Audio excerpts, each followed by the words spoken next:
Hello दोस्तों, मेरा नाम है विशाल सरकार, बिजनेस कंसल्टेंट फ्रॉम बड़ा बिजनेस। तो दोस्तों, आज मैं आपको बताने वाला हूँ अनुराग जी के बारे में, जो कि कानपुर के रहने वाले हैं। तो अनुराग जी आईबीसी क्यों बने और इससे पहले उन्होंने जॉब क्यों छोड़ा, बिजनेस किया, क्या नुकसान हुआ, आइए अनुराग जी से। तो अनुराग जी कहाँ के रहने वाले हो? कानपुर। मैं कानपुर का रहने वाला हूँ और अभी मैं दिल्ली में रह रहा हूँ। तो अनुराग जी, एजुकेशन क्या है आपका, पढ़ाई कहाँ तक की आपने? एक्चुअल में सर हमने जो हमारी जो क्वालिफिकेशन रही है वो हमने 12th किया। उसके बाद में हमने ग्रेजुएशन कंप्लीट किया। ग्रेजुएशन। हाँ। ग्रेजुएशन के बाद फिर आपने जॉब शिफ्ट किया, बिजनेस कर रहे थे आप? नहीं, इसके पहले मैंने जॉब तो मैंने बाद में किया, पहले एक बिजनेस मैंने किया। ओके। और बिजनेस करने से पहले मैंने जो अपनी जो ग्रेजुएशन हमारा मैंने इसको जब कंप्लीट किया, कंप्लीट करने के बाद में फिर हमने अपना कोचिंग सेंटर ओपन किया। ओके। हाँ, तो कोचिंग सेंटर किस चीज का था, क्या पढ़ाते थे? उसमें मैं इंग्लिश सब्जेक्ट पढ़ाता था, क्योंकि मेरे को स्टार्टिंग से फेवरेट रहा है। कोचिंग पे जॉब नहीं कर रहे थे, ध्यान से बताना चाहूंगा, जॉब नहीं कर रहे थे, इनकी खुद पे स्टार्ट। हाँ, बिल्कुल। तो मैं पहले कोचिंग सेंटर अपना ओपन किया था, तो मैं वही ट्यूशन वगैरह पढ़ा रहा था। तो उसके बाद में हुआ ये कि 200 रुपए फीस थी हमारी और तकरीबन 20 से 25 बच्चे थे। तो वो दिक्कत यहाँ पे आ जाती है कि गांव से जो लोग होते हैं तो वहाँ पे 200 रुपए भी देने में थोड़ी सी प्रॉब्लम फेस करनी पड़ती है। ध्यान से सुनिएगा, 200 रुपए नहीं दे पा रहे थे बच्चे, 200 रुपए। तो इस कारण से फिर हमें जो कोचिंग सेंटर था उसको अपना क्लोज करना पड़ा। तो फिर मैंने कहा कोचिंग सेंटर तो कुछ हुआ नहीं, अब कुछ करना तो है ही सही। तो मैं दिल्ली निकल आया। आगे यहाँ पे देखते चल के कहाँ पे मेरे को सिचुएशंस ले जाती है, परिस्थितियां कहाँ ले जाती है, तो मैं दिल्ली निकल आया। दिल्ली आने के बाद में फिर मैं स्टार्टअप बंद कर दिया अपना? हाँ बिल्कुल, जो हमारा वो था कोचिंग का, मैंने बिल्कुल उसको क्लोज कर दिया था। रीजन ये था कि फीस नहीं दे पा रहे, तो 6 महीने का पेंडिंग में चल रहा था। तो इस वजह से 6 महीना स्टार्टअप डाउन चल रहा था, लॉस मेकिंग बिजनेस।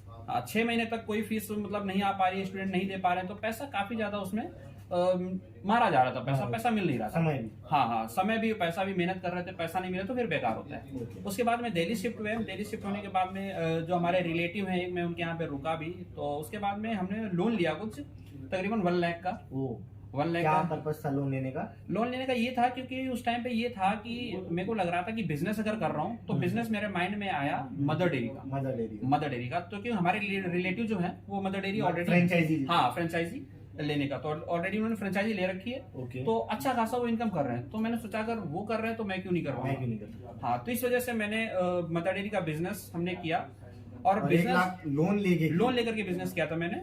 और उसके बाद में वो बिजनेस भी जो हमारा रहा है वो ज्यादा लंबे समय में नहीं टिक पाया। कितना टाइम टिका? वो तकरीबन 6 से 7 महीने तक। उसके बाद फिर इन्होंने जॉब, वो जो पैसा 1 लाख रुपए का लोन था जो इन्होंने लिया था, वो रिपे करने के लिए जॉब फिर हमने सर्चिंग किया। तो जॉब में काफी जद्दोजहद करने के बाद में हमें एक हल्दीराम कंपनी में, जो कि स्वीट्स स्नैक्स कॉन्फेक्शनरी करके एक 3rd डिवीजन था, उसमें मेरे को जॉब मिली। वो जॉब भी हमारे ज्यादा लंबे समय तक नहीं टिक पाई, तकरीबन 2 से 3 महीने तक जॉब चली वो। 3 महीना जॉब। हाँ, तो उसके बाद में डिवीजन ही वाइंड अप हो गया, वो बंद हो गया डिवीजन ही। उसके बाद में प्रॉब्लम फिर से मैं भटकने लग गया कि जॉब कहीं ढूंढना है। तो फिर मेरे को कोक कंपनी में जॉब मिली। कोक कंपनी में मैंने तकरीबन 3 महीने जॉब करी। तो उसमें हमारा वर्क अच्छा था, तो उसमें मेरे को प्रमोशन किया गया मेरा। तो अभी SR पोस्ट पे था, तो फिर उसके बाद प्रमोशन हुआ, JSO पोस्ट पे गया। सैलरी इंक्रीज हुई। तकरीबन सैलरी हमारी तकरीबन थी 21,000 रुपए हमारा जो हमारा होता था। हाँ, तो वो हमारा अकाउंट में आ जाता था। उसके बाद में लेकिन सेटिस्फेक्शन नहीं था। और वो लोन भी पे करता था। मैं ये देख रहा था कि 21,000 रुपए मेरे को मिल रहा है, जिसमें से 10-11,000 रुपए महीने का जा ही रहा है, रेंट से लगाकर खाने पीने से जा रहा था। अब 10,000 रुपए में जब 1 लाख रुपए है, उसका ब्याज भी सट रहा था, तो उसको कहीं ना कहीं हमें मन में ये आ रहा था कि 1 साल लग जाएगा मेरे को पे करते। तो जॉब से पॉसिबल नहीं था। तो 1 लाख रुपए पे करने। बिल्कुल। तो एक दिन बैठ के मैं ऐसे ही यूट्यूब पे जो शॉर्ट्स स्क्रॉल कर रहा था, तो यूट्यूब पर डॉक्टर विवेक बिंद्रा सर की वीडियोस आई और वीडियोस पे मैंने देखा IBC मॉडल को लेकर के।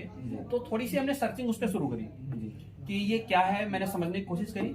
तो जब मैंने इसको समझा तो मेरे को यहाँ पे लगा कि मैं कर जाऊंगा। तो फिर IBC मैंने जो मेरे को लगा कि IBC में मैं कर जाऊंगा। क्या रीजन था? लर्निंग था? देखो, IBC में मेरे को इसमें बिजनेस का नॉलेज, हमने ये देखा था कि बिजनेस का नॉलेज मिलता है, कंप्लीट नॉलेज इसमें मिल जाता है। और उसके बाद में यहाँ से हम लर्निंग के साथ में अर्निंग भी कर सकते हैं। प्लस पॉइंट ये था हमारे पास कि सीखने को भी मिल रहा है और कमा भी सकते हैं। हाँ, तो इस वजह से मैंने डिसीजन तो किया ये था। मैंने जो IBC जब मैं बन रहा था, तो जो हमने अपनी सिक्योरिटी बेस पे मदर डेयरी को पैसा दिया हुआ था, तो जो वहां से पैसा मेरे को मिला था, माइनस में होकर के पैसा मिला था वहां पर, तो मैंने ये सारा पैसा IBC में लगा दिया।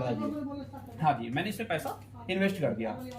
और इन्वेस्ट करने के बाद में हमने लर्निंग ली। तकरीबन 1 वीक हमने लर्निंग ली है, कुछ हमने किया नहीं है, सिर्फ एनएसआईटी कंप्लीट करी। एनएसआईटी कंप्लीट करने के बाद में फिर जब 1 वीक के बाद मैंने अपना वर्क शुरू किया, कितना इनकम हो गया था तब? तो उसमें तकरीबन हमने फर्स्ट मंथ में ही, जब मैंने मार्च में ज्वाइन किया था, तो मार्च के महीने में 1.5 लाख का रेवेन्यू हमारा जनरेट हो गया। तो मैं आपको बताना चाहता हूँ, ये जो 1.5 लाख रुपए का रेवेन्यू बोल रहे हैं, इसका 33% सीधा इनके पॉकेट पे जाता है बिल्कुल। पहले महीने में। तो पहले महीने में इन्होंने 50,000 हाँ 50,000 और मेरे पॉकेट में आ गया था। तो आप देख सकते हैं कि 4 से 5 साल पहले ये एक बिजनेस चालू किए जो लॉस पे गया, फिर जॉब्स चालू की जो 20,000 रुपए की थी, और फिर 1 लाख रुपए का लोन भी इनके सर के ऊपर था। तो वो 1 महीने में ही बिल्कुल। अब जैसे ये है कि अब ये लोन मेरा जो था, वो ये समझ लीजिए कि मैं 50,000 पॉकेट में आ गया। तो मैंने ये सोचा, जब 8 घंटे मैं अपनी जॉब को दे रहा हूँ, 8 घंटे जॉब को दे रहा हूँ, तब मेरा जाके 20-21,000 रुपए आ पा रहा है। और इधर मैंने तकरीबन 25 से 30 लीड पे हमने काम किया, और उसके बाद में 1.5 लाख का रेवेन्यू जनरेट कर लिया। तो मेरे को ये लगा कि जॉब से तो बेस्ट है, बेटर भी नहीं है, बेस्ट है। तो मैंने जॉब क्विट करने का डिसीजन लिया। तो हमने ज्यादा दिन तक डिसीजन में नहीं रखा, हमने बस जॉब क्विट कर दी। क्विट करने के बाद प्रॉब्लम ये आ गई कि जब मैंने जॉब छोड़ी, तो हमारी कंपनी से क्या हुआ, हमारी सैलरी होल्ड हो गई। कंपनी वालों ने, क्योंकि रेंडमली हमने वहां पे स्विच किया, तो जॉब सैलरी होल्ड कर दी। अब सैलरी जब होल्ड करी उन्होंने, तो हमें काफी प्रॉब्लम होने लगी, क्योंकि हमारे पास में हमने जो पैसा था वो साइड में लगा भी चुके थे, जो जिनको देना था पैसे, मेरे को आधे पैसे पे कर चुके थे।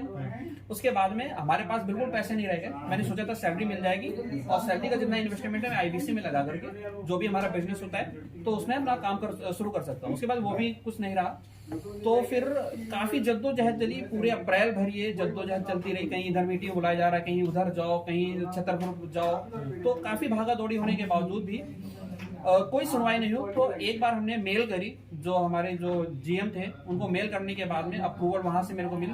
तब ये अप्रैल लास्ट में जाकर के हमारी सैलरी रिलीज हुई है।